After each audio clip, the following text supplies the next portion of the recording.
The government on Sunday reported one local transmission amongst 11 new cases of the coronavirus. A Burmese labourer was admitted to Mai Sot Hospital in Tak Province. Others include a 17-year-old Thai student following her return from Burma, and recent arrivals from France, Hungary, the Netherlands, Norway, Switzerland, the United Kingdom and the United States. All were in quarantine when they tested positive. The biggest challenge for Asian countries regarding the COVID virus is on.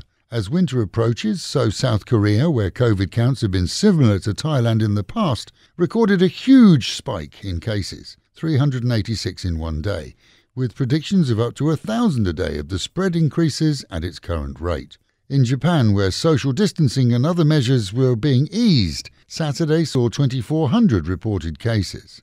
And in China, mass testing on 3 million people in a single city, where one community has been sealed off, has seen a warning, perhaps to those here in Thailand, not to drop their guard and to continue with the strict regime, which we've christened as mitts, masks and meters. This as neighbouring countries, Malaysia, Cambodia and Burma, see high numbers too. Thailand at least is said to be prepared for any outbreaks, but as yet has seen none reported.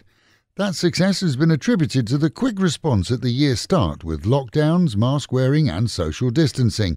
Elsewhere, for many, the virus is easily mistaken for a bad case of flu, as globally some 80% of infections are mild or asymptomatic, a term used to describe someone who's a carrier of an illness that can be passed on but shows no signs or symptoms of the illness themselves.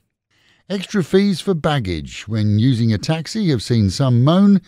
The fees, though, only apply to taxis leaving the airports, and they're nominal in amounts starting at just 20 baht per bag.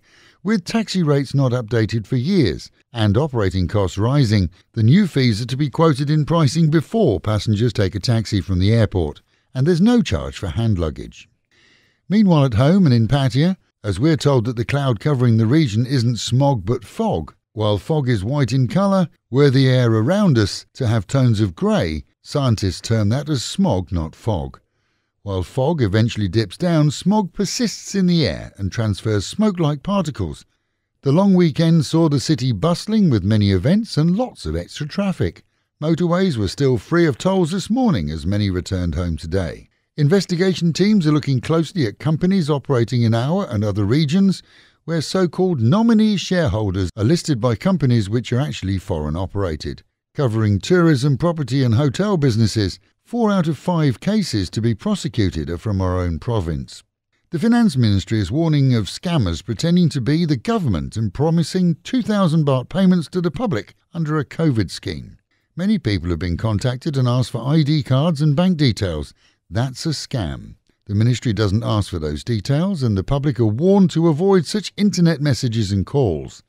And here in the city, the usual run of scammers continues for local businesses. People with fake IDs pretending to either represent the police or City Hall, where some demand money for parties and others claim to be fire inspectors. The latter are now causing great concern, as their claim sounds legitimate to check fire extinguishers and exit lights, but then they demand a consulting fee. Now that's not how City Hall works, and businesses can ask to see ID, quickly photograph them and send them to City Hall for checks.